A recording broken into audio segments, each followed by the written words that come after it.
Good morning dear student. आज हमारा जो टॉपिक है वो है विद्युत ऋणी तत्वों के संयोग और वियोजन के आधार पर ऑक्सीकरण अपचयन। तो हम सबसे पहले पढ़ेंगे ऑक्सीकरण अभिक्रिया। ठीक है, तो देखिए ऑक्सीकरण अभिक्रिया। ऑक्सीकरण अभिक्रिया, ऑक्सीकरण अभिक्रिया। अब देखिए कि इसकी परिभाषा क्या होगी। परिभाषा इसकी ये होगी कि इसके अंदर जो पदार्थ होगा, ठीक है ना, वो पदार्थ विद्युत ऋणी तत्व से क्या करेगा, संयोग करेगा। यानी कि जो पदार्थ इसमें उपस्थित होगा अभिकारक में, ठीक है ना, वो अभिकारक या हम कहेंगे वो पदार्थ क्या करेगा, विद्युत ऋणी तत्व से संयोग करेगा, यानी कि जुड़ेगा उसके साथ में। जुड़ते ही उसका क्या हो जाएगा, ऑक्सीकरण हो जाएगा। ठीक है, तो देखिए पहले तो हम इसकी परिभाषा लिख देते हैं कि वे अभिक्रियाएं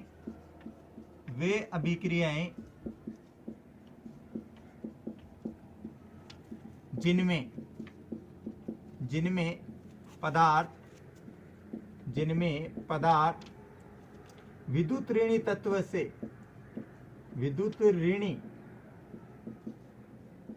से संयोग करता है क्या कहलाएगी, ऑक्सीकरण अभिक्रिया कहलाएगी। ठीक है, अब देखिए इसका एग्जाम्पल, जैसे मैंने दिया पहला एग्जाम्पल, जैसे Na प्लस Cl2, एक एग्जाम्पल ये हो जाएगा। दूसरा Mg प्लस Cl2, एक ये हो जाएगा। ठीक है ना, एक हम ले लेते हैं AlCl2।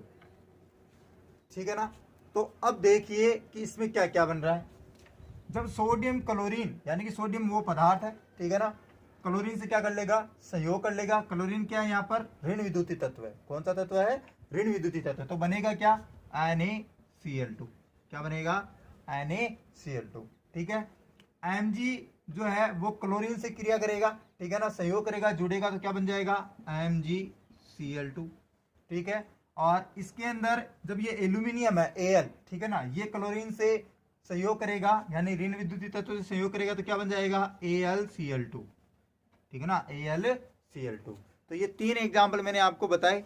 ठीक है ना, यह दर्शाते हैं ऑक्सीकरण अभिक्रियाओं को। किसको दर्शाते हैं, ऑक्सीकरण अभिक्रियाओं को दर्शाते हैं। फिर हम बात करते हैं अपचयन अभिक्रियाओं की। कौन सी अभिक्रियाओं की, अपचयन अभिक्रियाओं की। तो देखिए अपचयन क्या होता है, देखिए अपचयन,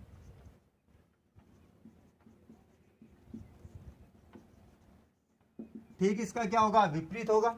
ऑक्सीकरण अभिक्रिया के ठीक विपरीत होती है अपचयन अभिक्रिया। ठीक है, तो हम इसमें क्या लिख देंगे कि वे अभिक्रियाएं जिनमें पदार्थ से विद्युत ऋणी तत्व निकलता हो, जिनमें पदार्थ से क्या हो, विद्युत ऋणी तत्व निकलता हो, यानी कि निष्कासन होता हो विद्युत ऋणी तत्व का। ठीक है ना, तो वो क्या कहलाएगा, अपचयन अभिक्रिया कहलाएगी। तो देखिए कि वे अभिक्रियाएं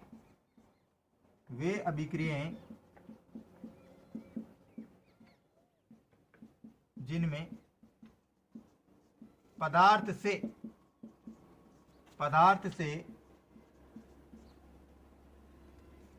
विद्युत ऋणी तत्व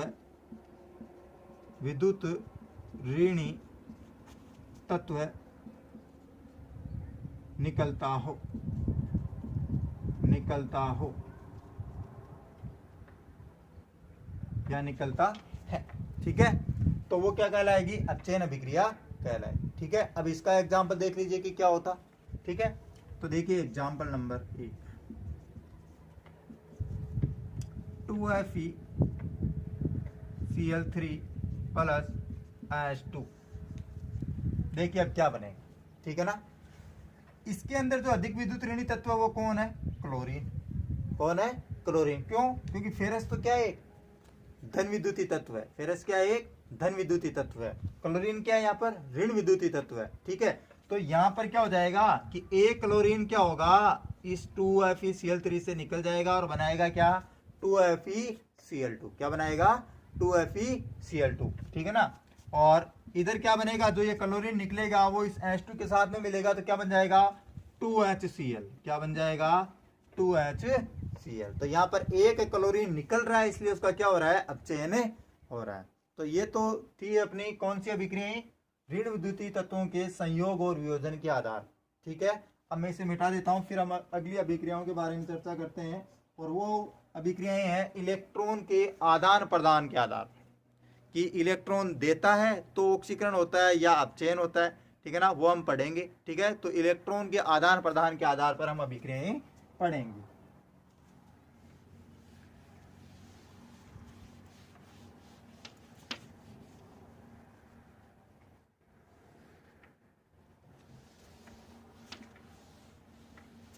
किसके आधार पर है, इलेक्ट्रॉन के आदान प्रदान के आधार।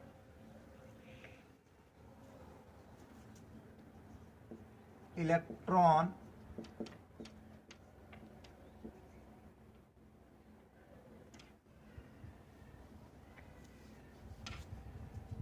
के आदान प्रदान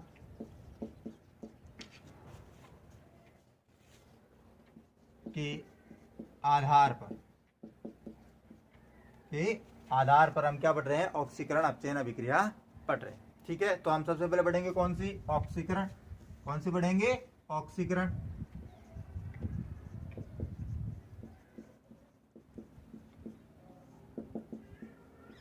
तो देखिए ऑक्सीकरण में क्या होगा कि वे अभिक्रियाएं जिनमें परमाणु हो, चाहे तत्व हो, चाहे अणु हो, वो क्या करता हो, इलेक्ट्रॉन त्यागता हो।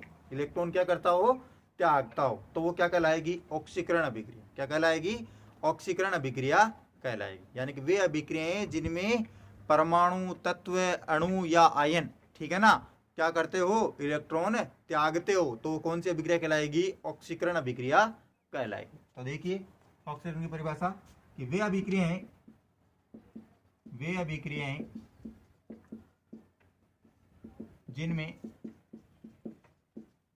जिनमें परमाणु, तत्व, आयन या अणु इलेक्ट्रॉन त्यागता हो, तो वो क्या कहलाएगी, ऑक्सीकरण अभिक्रिया कहलाएगी। फिर देखिए इसका एग्जाम्पल, Na प्लस, ठीक है ना, प्लस नहीं होगा, Na, ठीक है, तो बनेगा क्या, Na प्लस इलेक्ट्रॉन माइनस, एक इलेक्ट्रॉन निकल गया। फिर दूसरा है Fe2 प्लस, ठीक है ना, तो क्या बनाया जाएगा, Fe3 प्लस बन जाएगा, और दो इलेक्ट्रॉन क्या हो जाएंगे, बाहर निकल जाएंगे, या सॉरी एक इलेक्ट्रॉन बाहर निकलेगा, एक की वृद्धि हो रही है इसमें। ठीक है, फिर देखिए तीसरा 2Cl, ठीक है ना, तो बनेगा क्या, Cl, ठीक है, और कितने इलेक्ट्रॉन बाहर निकलेंगे, इलेक्ट्रॉन बाहर निकल गया 2Cl माइनस। ठीक है, तो अब इसके अंदर देखिए कि इसमें क्या हुआ है, कि पहला मैंने लिखा कि सोडियम है, ठीक है ना, सोडियम परिभाषा क्या कहती है कि जिसमें परमाणु, तत्व, आयन या अणु क्या त्यागता हो, इलेक्ट्रॉन त्यागता हो। ठीक है ना, तो अब ये मान लो कि अपना परमाणु है, ठीक है ना, सोडियम परमाणु है, वो क्या कर रहा है, एक इलेक्ट्रॉन त्याग रहा है, यानी कि इसमें त्यागता है तो इलेक्ट्रॉन क्या होता है, बाहर निकलता है। ठीक है ना, इसमें देखिए फेरस है, Fe2 प्लस क्या है, फेरस है, ठीक है ना, यहाँ पर भी फेरस क्या कर रहा है, एक इलेक्ट्रॉन त्याग रहा है। ठीक है ना, 2 से 3 हो रहा है, ठीक है ना, यानी कि एक इलेक्ट्रॉन त्याग रहा है। ठीक है, ये इलेक्ट्रॉन निकल गया। फिर देखिए 2Cl यानी कि क्लोरीन आयन, ठीक है ना, तो ये भी यहाँ पर क्या कर रहा है, इलेक्ट्रॉन त्याग रहा है। अब जैसे जैसे ये त्यागते जाते हैं वैसे वैसे इनका क्या होता जाता है, अष्टक पूरा होता जाता है।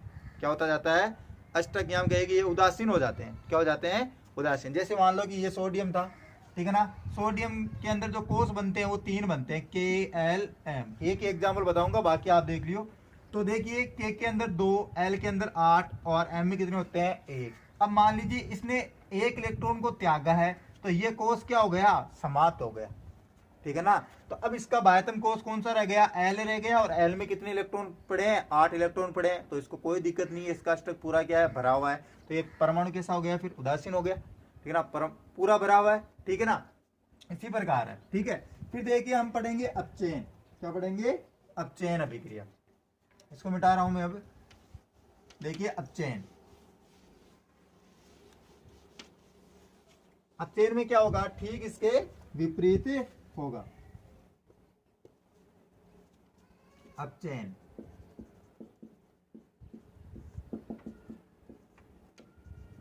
परिभाषा क्या हो जाएगी इसकी, कि वे अभिक्रियाएं जिनमें परमाणु, तत्व, अणु या आयन, ठीक है ना, इलेक्ट्रॉन क्या करते हो, ग्रहण करते हो, इलेक्ट्रॉनों को क्या करते हो, वो ग्रहण करते हो, तो वो कौन सी अभिक्रिया कहलाएगी, अपचयन अभिक्रियाएं कहलाएगी, ठीक है। तो देखिए वे अभिक्रियाएं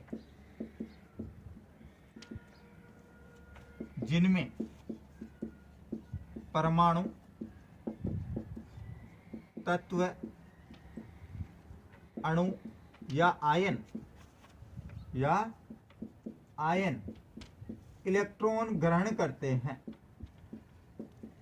करते हो, ठीक है ना, तो वो क्या कहलाएगी, अपचयन अभिक्रिया कहलाएगी। अब देखिए इसके एग्जाम्पल, Cl इलेक्ट्रॉन क्या बन जाएगा, Cl माइनस बन जाएगा, ठीक है ना, क्या बन जाएगा, Cl माइनस। फिर देखिए MnO4 माइनस, ठीक है ना, इलेक्ट्रॉन, तो क्या बन जाएगा, MnO4 माइनस 2, ठीक है। और एक जो अपना है वो है Mg+2 इलेक्ट्रॉन, क्या बन जाएगा, Mg, क्या बन जाएगा, Mg। तो देखिए इसके अंदर कैसे हुआ ये, कि क्लोरीन परमाणु है, वो इलेक्ट्रॉन क्या कर रहा है, ग्रहण कर रहा है, ठीक है ना, ग्रहण करते ही क्या हो जाएगा, इसके ऊपर चार्ज आ जाएगा ऋणावेश का, कौन सा चार्ज आ जाएगा, ऋणावेश का, ठीक है। ये मैग्नेट आयन है, MnO4 जो होता है वो कौन सा आयन होता है, मैग्नेट आयन, कौन सा आयन होता है, मैग्नेट, ठीक है ना। एक सुना होगा आपने फॉर्मूला KMnO4, ठीक है ना, ये फॉर्मूला जिसको हम बोलते हैं पोटेशियम पर मैग्नेट, क्या बोलते हैं, पोटेशियम पर मैग्नेट, KMnO4, ठीक है ना, गुलाबी रंग का होता है, ठीक है। तो इसमें इस पोटेशियम को हटा दो तो क्या बन जाएगा, बचेगा अपने पास में मैग्नेट आयन, कौन सा बचेगा, मैग्नेट आयन बचेगा, ठीक है। उसी प्रकार यहाँ पर मैग्नीशियम है, ठीक है ना, ये देखो कि इलेक्ट्रॉन ग्रहण कर रहा है, ठीक है ना, ग्रहण करते क्या बन रहा है, मैग्नीशियम परमाणु, क्या बन रहा है, मैग्नीशियम परमाणु बन रहा है, ठीक है।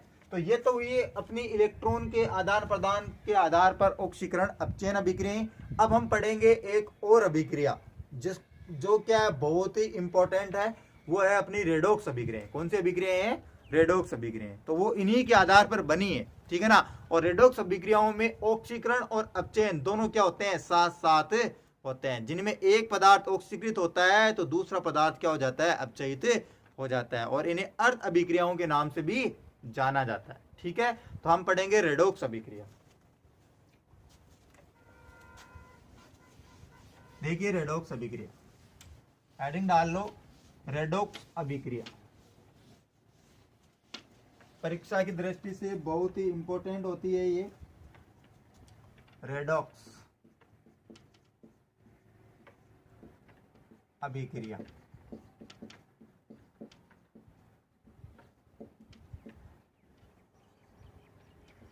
इंपॉर्टेंट है, ध्यान रखना। मैंने बताया कि ये अभिक्रियाएं क्या होती है, साथ साथ चलती है, ठीक है ना, और ऑक्सीकरण भी होता है और अपचयन भी होता है, तो ये क्या हो गई, अर्ध अभिक्रियाएं, क्या हो गई, अर्ध अभिक्रियाएं। तो मैं परिभाषा लिख रहा हूं पहले इसकी, कि ये अर्ध अभिक्रियाएं होती है, ये अर्ध अभिक्रियाएं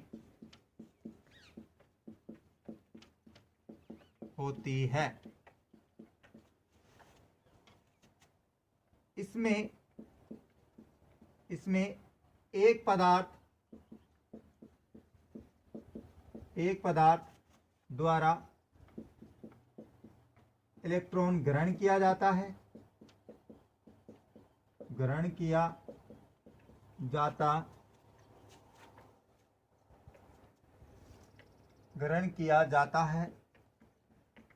तथा दूसरे पदार्थ द्वारा इलेक्ट्रॉन त्यागा जाता है। इनमें एक पदार्थ ऑक्सीकृत होता है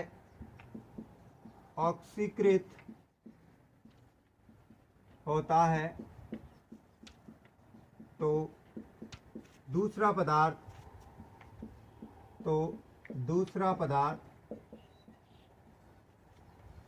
अपचयित होता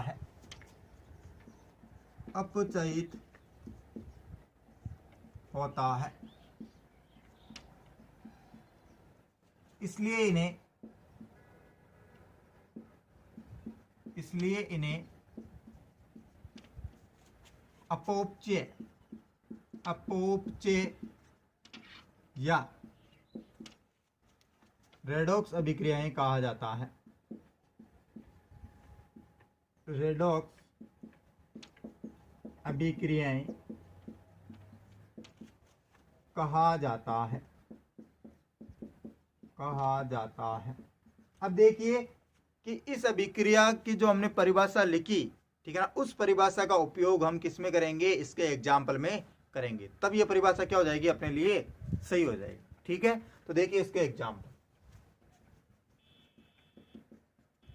Zn प्लस CuSO4, ठीक है ना, तो क्या बनेगा, ये अभिक्रिया आपने पहले भी देखी है, ठीक है ना। ये अभिक्रिया जो अभी मैं लिखने जा रहा हूं, ये आपने विस्थापन अभिक्रियाओं में पढ़ी है, जिसमें क्या होता है कि कॉपर कम क्रियाशील होता है और जिंक अधिक क्रियाशील होता है, ऐसी कुछ पढ़ी होगी, ठीक है ना। तो वही अभिक्रिया है यहाँ पर, लेकिन यहाँ पर इसमें एक पदार्थ का ऑक्सीकरण होगा तो दूसरे का क्या हो जाएगा, अपचयन हो जाएगा। तो देखिए कि यहाँ पर जिंक है और यहाँ पर कॉपर सल्फेट है, तो ये जिंक क्या करेगा, सल्फेट के साथ में जाएगा तो क्या बनाएगा, जिंक सल्फेट, ठीक है ना। और कॉपर जो है, ठीक है ना, वो क्या हो जाएगा, बाहर निकल जाएगा, कॉपर क्या होगा, बाहर निकल जाएगा। तो अब देखिए कि जिंक सल्फेट में क्या हुआ, ऑक्सीकरण, क्या हुआ है, ऑक्सीकरण, ठीक है। और कॉपर सल्फेट का कॉपर में क्या हो गया है, अपचयन, क्या हो गया है, अपचयन, ठीक है ना। कॉपर सल्फेट का कॉपर में क्या हो गया है, अपचयन हो गया। तो समझ में आ रही है ना कि इस अभिक्रिया में ऑक्सीकरण भी हुआ और अपचयन भी हुआ, यानी कि दोनों साथ हो रहे हैं, ठीक है ना। तो इसलिए इन्हें कौन सी अभिक्रियाएं कहा जाता है, रेडॉक्स अभिक्रियाएं कहा जाता है, अर्ध अभिक्रियाएं कहा जाता है, या हम कहिए कि अपोपचय अभिक्रियाएं कहा जाता है, ठीक है ना। एक और इसका एग्जांपल है अपने Fe2O3 3CO, ठीक है ना। तो बनेगा क्या, 2Fe प्लस 3CO2, क्या बनेगा, 2Fe प्लस 3CO2। तो इसमें क्या होगा, ऑक्सीकरण, और Fe2O3, ठीक है ना। पहले हमने पढ़ा है कि किसका सूत्र होता है, जंग का, किसका होता है, जंग का, ठीक है ना। तो Fe2O3 का 2Fe में क्या हो जाएगा, अपचयन, क्या हो जाएगा, अपचयन, ठीक है। तो इन दोनों के एग्जाम्पल वेरी वेरी इंपॉर्टेंट है, ठीक है ना। एक और भी एग्जाम्पल है इसका शायद, वो है Zn प्लस CO, तो ZnO प्लस C, ठीक है ना। तो एक एग्जाम्पल ये भी है इसका, ठीक है।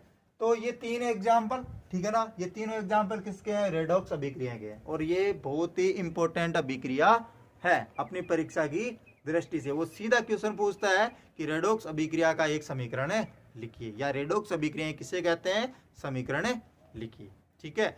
तो आज के वीडियो में इतना ही, कल हम मिलेंगे उदासीनीकरण अभिक्रियाओं को लेकर, ठीक है ना, कि उदासीनीकरण अभिक्रियाएं क्या होती है, ठीक है ना, जिनमें क्या बनता हो, लवण और जल बनता हो, वही उदासीनीकरण अभिक्रिया होती है। तो इनके बारे में हम विस्तृत जानकारी कल हासिल करेंगे। आज के वीडियो में इतना ही, बाय, धन्यवाद।